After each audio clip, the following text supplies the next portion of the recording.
एक है। मान निकालो सारणी का। सारणी का मान कैसे निकालते हैं? इसको ऐड करो और इसको साइड करो। 15 और 15 में से 15 गए तो कितना होगा सर? आंसर हो गया लड्डू।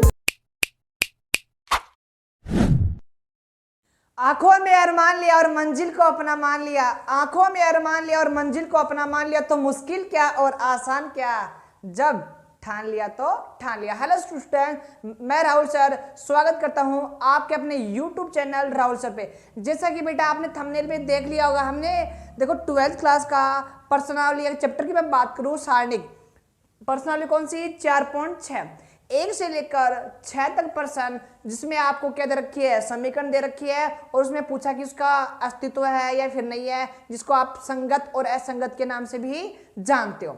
देखो आपकी स्क्रीन पे पहला प्रश्न आ रहा है। पहला प्रश्न क्या है? x + 2y = 2। और पहला समीकरण ये आपके पास और दूसरा समीकरण ये है। तो सर जहाँ पे आप पूछ रहे थे सर सारणी का यूज कहाँ पे लेते हैं, तो मैंने पहला यूज आपको बताया था। कोई भी आपको त्रिभुज दे देगा, उसके पॉइंट दे देगा, आपको त्रिभुज का क्षेत्रफल ज्ञात करना हो, जो आपने 11th में पढ़ा था उसके जस्ट थोड़ा अपोजिट। चलो जी, अब बात करें दूसरा यूज ये है, समीकरण दे देगा और समीकरण का क्या पूछ लेगा? हल पूछ लेगा। तो देखो बनाते कैसे, आपको सारणी बनानी है। अगर सारणी का मान, अगर बाबू सारणी का मान क्या जाए सर? 0 आ जाए, तो आप उसको क्या बोलोगे? असंगत, यानी कि उसका मान नहीं निकलेगा, यानी कि उसका अस्तित्व नहीं होगा। क्या नहीं होगा? उसका अस्तित्व नहीं होगा। अगर बाबू भैया अगर आपके पास 0 नहीं आए, क्या समीकरण का मान यानी कि सारणी का मान अगर 0 के बराबर नहीं आए, तो क्या बोलोगे सर? वो संगत में ही काउंट होगा। चलो सर कैसे बनाएंगे? आपके पास इसका कोफिशिएंट देखो, किसका? x का कोफिशिएंट कितना है? 1 है। इसका कोफिशिएंट सर 2 है, ये लो। इसका कोफिशिएंट सर 2 है, इसका कोफिशिएंट 3 है। अब ये आपके पास सारणी दे रखी है और आपको इसका मान निकालना है। 2 कंडीशन मैंने बता दी है, इसको फॉलो करना है। निकालो, कैसे निकालोगे सर? सारणी का मान कैसे निकालते हैं? दोनों एलिमेंट को आपस में मल्टीप्लाई करो। 3 कम 3 माइनस का साइन, इसको इससे मल्टीप्लाई करो, कितना आया सर? 4। तो आपको इसको सोल्व करने के बाद किसका आंसर क्या प्राप्त होगा? -1। क्या वो 0 के बराबर है क्या? अगर 0 नहीं है तो समीकरण का जो निकाय है वो क्या होगा सर? संगत होगा। सेम एज इट इज आपको क्वेश्चन नंबर ये तो कौन से का आंसर है बाबू? पहले का आंसर है। मैं बात करूं क्वेश्चन नंबर दूसरे की, सेम एज इट इज आपको सारणी का मान निकालना है और उसके मान बताने की 0 के बराबर है या फिर नहीं है, जो भी प्रॉब्लम। हाँ जी, इसका मान 2, इसका मान -1, इसका मान कितना भाई? 1 है, और इसका मान भी 1 है। मान निकालो सारणी का। सारणी का मान कैसे निकालते हैं? 2 मल्टीप्लाई करो, 2 एकम 2, माइनस का साइन, अब इसको इससे मल्टीप्लाई करो, कितना आएगा? -1। तो आपके पास आ गया 2 और माइनस माइनस क्या हो गया? +1। तो आंसर कितना आया? 3। क्या ये 0 के बराबर आ रहा है क्या? 0 नहीं आए तो क्या बोलोगे सर? उसका अस्तित्व है। अगर अस्तित्व है तो वो संगत होगा, अगर संगत होगा तो उसका इनवर्स निकालना पॉसिबल है। चले आगे। अरे क्वेश्चन नंबर तीसरे की, तीसरा क्या दे रखा है बाबू? आपको 2 समीकरण दे रखी है, x+ का 3y = 5 और 2x+ का 6y = 8। इसका मान निकालो सर। सारणी का मान निकालेंगे, कैसे बनाओगे? सारणी बनाओ। x y के कोफिशिएंट, x का कोफिशिएंट सर 1, y का 3, इसका 2, इसका 6, निकालो भाई। सर आपने बोला अगर सारणी का मान निकालना है, वो भी कितने? 2 × 2 का। कैसे निकालोगे? मल्टीप्लाई करो, कितना आया? 6। किसका साइन? माइनस का। इसको इससे करो, कितना आया? 6। अरे गुरुजी, जिसका था इंतजार और वही निकल के आ गया बाहर। देखो कितना आ गया सर? 0 आ गया। और 0 आ जाए, देखो बाबू मैंने क्या बोला? 0 नहीं आए तब तो वो संगत में काउंट होगा, जो से पर्सन नंबर पहला और पर्सन नंबर दूसरा। देखो बाबू मैंने क्या बोला सर? 0 आ जाए, आ गया 0। अगर 0 आ गया किसमें काउंट होगा? असंगत। इस समीकरण का जो हल है, जो इसका जो आंसर है, वो किसमें काउंट होगा सर? असंगत में। अगर असंगत है, इसको दूसरी भाषा में क्या बोलोगे? उसका अस्तित्व नहीं है। अगर अस्तित्व नहीं है तो उसका इनवर्स निकालना पॉसिबल नहीं है। आई होप ये तीनों क्वेश्चन आपको समझ में आएंगे। नंबर 4 देखो बाबू, अब समीकरण पहले 2 समीकरण दे रखी थी, अब दे रखी है सर समीकरण 3।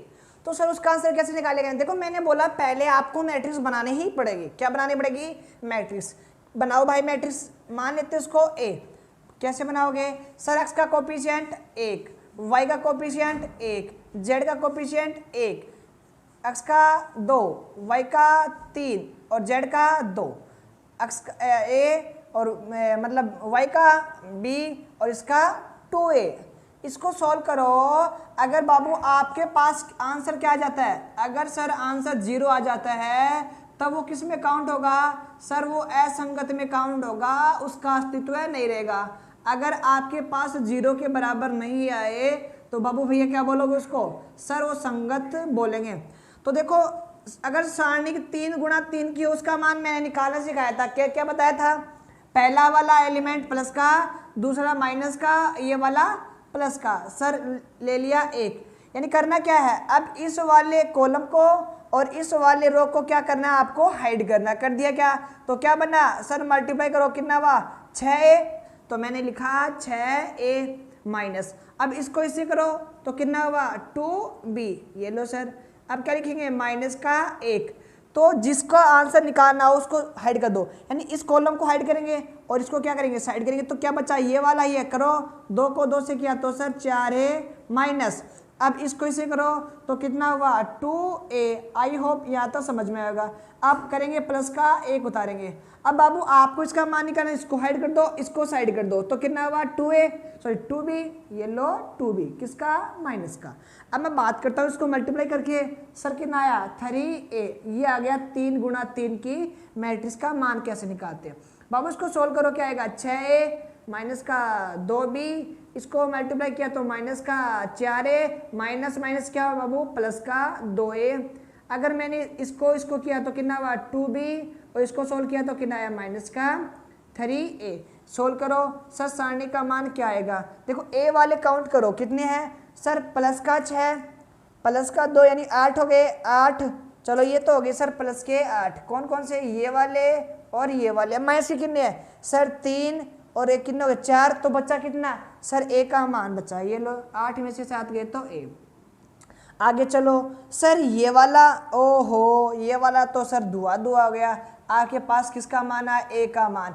अगर आता 0 तब तो क्या बोलते सर असंगत, क्या 0 नहीं आया तो क्या बोलोगे सर संगत है, इसका मान निकालना संभव है। बढ़ते मैं आई होप इसको मिटा दूंगा, आपने नोट कर लिया होगा। मिटा दूं क्या, चलो ठीक है सर मिटा दो, नहीं बोलोगे तो भी मिटा दूंगा। चलो जी क्वेश्चन नंबर 5 की ओर बढ़ो। सर 5 का मान सेम ऐसे जैसे आपने 4 का किया है, सारणी का मान निकालो, अगर 0 के बराबर असंगत, अगर 0 के बराबर नहीं आए तो संगत। लो जी सर कैसे निकालते बाबू, x का मान 3, y का कोफिशिएंट माइनस का 1, z का कोफिशिएंट माइनस का 2। सर अच्छा इसमें तो सर x का नहीं है, सुनो जिसमें x का कोफिशिएंट नहीं है इसको बाबू मैं ऐसे मान सकता हूँ क्या 0 और x, तो x का कोफिशिएंट कितना हुआ सर 0, y का कितना हुआ 2 और z का कितना हुआ माइनस का 1।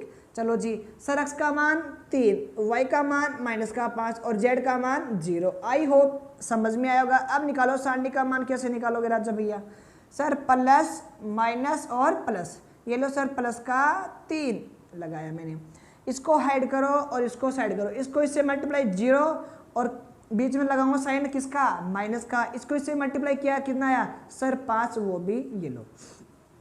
इसको लिखो सर माइनस का, और मैंने माइनस का वो तो लिया है किसका सूत्र का, और फिर से लूंगा तो किसका जाएगा प्लस का। इसको हाइड करो और इसको साइड करो, कितना हुआ 0 0। अब लगाऊंगा माइनस का साइन, इसको मल्टीप्लाई किया तो माइनस माइनस किसका बढ़ दूँ सर प्लस का, माइनस का 2। इसको हाइड करो, इसको साइड, कितना हुआ 0 और ये कितना हुआ सर माइनस का 6। इसको सोल्व कर लो, कितना आंसर आएगा सर माइनस का 15 प्लस का 3 और माइनस माइनस प्लस का 12। तो 12 और 3 कितना हो गया 15, और 15 में से 15 गए तो कितना होगा सर आंसर हो गया लड्डू। तो बेटा अगर 0 अगर सारणी का मान आता है तो इसको क्या बोलोगे सर उसका अस्तित्व नहीं है, यानी कि असंगत है निकाय। अगर असंगत है उसका इनवर्स भी फाइंड आउट नहीं कर सकते। आई होप आपको समझ में आएगा और मजा भी आ रहा होगा। अगर मजा नहीं आ रहा है तो मजे वाली क्या बात है, सवाल सिखा रहा हूँ है ना। चलो भाई चलते हैं क्वेश्चन नंबर 6 की ओर। मिटा दो क्या, लो जी सर मिटा देता हूँ, आप रोक के वीडियो को नोट कर लेना भाई है ना। चलो जी क्वेश्चन नंबर 6 का आंसर निकालते हैं। बनाओ सारणी। सारणी कैसे बनाओगे, एक्स वाई जेड के कोफिशिएंट, एक्स का कोफिशिएंट सर 5 है, वाई का कितना है माइनस का 1 है और जेड का कितना है बाबू 4 है। सर एक्स का कितना है 2 है, वाई का कितना है 3 है, जेड का कितना है 5 है। x का कितना है 5 है, y का कितना है माइनस का 2 और z का कितना है सर 6। निकालो भाई इसका मान, सानी का मान कैसे निकालते हैं। सर मैंने 5 लिखा और सर इसको हाइड किया, इसको साइड किया, कितना हुआ 6 3 सर 18 आ गए, किसका साइन माइनस का, इसको से मल्टीप्लाई किया सर माइनस का 10 और माइनस बाबू कितना हो गए सर प्लस का 10। माइनस पहले से था और संख्या की भी माइनस है तो माइनस माइनस क्या हो गया सर प्लस हो गया। इसको हाइड करो, इसको साइड करो, 6 दूनी सर 12, 5 को 5 मल्टीप्लाई किया तो कितना आया 25 प्लस का 4। इसको हाइड करो, इसको साइड करो, कितना माइनस का 4, ये लिखा मैंने माइनस का 4। 3 को 5 से मल्टीप्लाई किया तो कितना आया सर 15, ये लो भाई। चलो आगे की ओर सोल्व करो। सर 28 कितने हो गए 5 और 10 है, अच्छा ठीक है। 18 और 10 कितने हो गए बाबू 28, 28 को 5 से मल्टीप्लाई करना। चलो जी आगे। सर 1 है बाबू, अगर 25 में से सर 12 गए तो कितना बचा सर 13 बचा होगा, और किसका बचा है सर माइनस का 13 बचा है, ये लो। सर कितना है प्लस का 4 बाबू, 15 और 4 कितना 19 और भी किसका माइनस का। चलो जी अब 28 को अगर मैं 5 से मल्टीप्लाई करता हूँ तो आता है शायद 140, कितना 140। 13 को 1 से किया तो आया 13 और 19 को अगर 4 से करूँगा तो मल्टीप्लाई आई होप शायद आएगा, कितना आएगा बताओ बताओ फटाफट। 19 को अगर 4 से मल्टीप्लाई करूँगा तो चलो करके देख लेते हैं। 9 और 4 कितना हुआ 36, ये लो 6, 4 और कितना 76 और भी किसका माइनस का 76। तो वैसे भी दिख रहा है आपको 40 इधर है 140 नहीं बनेंगे। तो सर अगर 0 नहीं आ रहा है, अगर 0 नहीं आया तो निकाय का मान संगत में काउंट होगा, अगर 0 के बराबर आ जाता तो क्या बोलते हैं असंगत, नॉट इक्वल टू 0। इसलिए क्या बोलोगे निकाय कौन सा है बाबू सर संगत है। आई होप आप सबको क्वेश्चन नंबर 6 तक समझ में आएगा। देखो 1 से लेकर 6 तक हमको पूछा ही क्या था, 2 समीकरण दे रखी थी पहले, तो हमने सारणी का मान निकाला, एक्स वाई की कोफिशिएंट रखे, अगर सर 0 के बराबर आता तो हम बोलते असंगत, अगर 0 के बराबर नहीं तो संगत। हम अब इस पार्ट को कंटिन्यू करते हैं नेक्स्ट वीडियो में। जय हिंद, वंदे मातरम।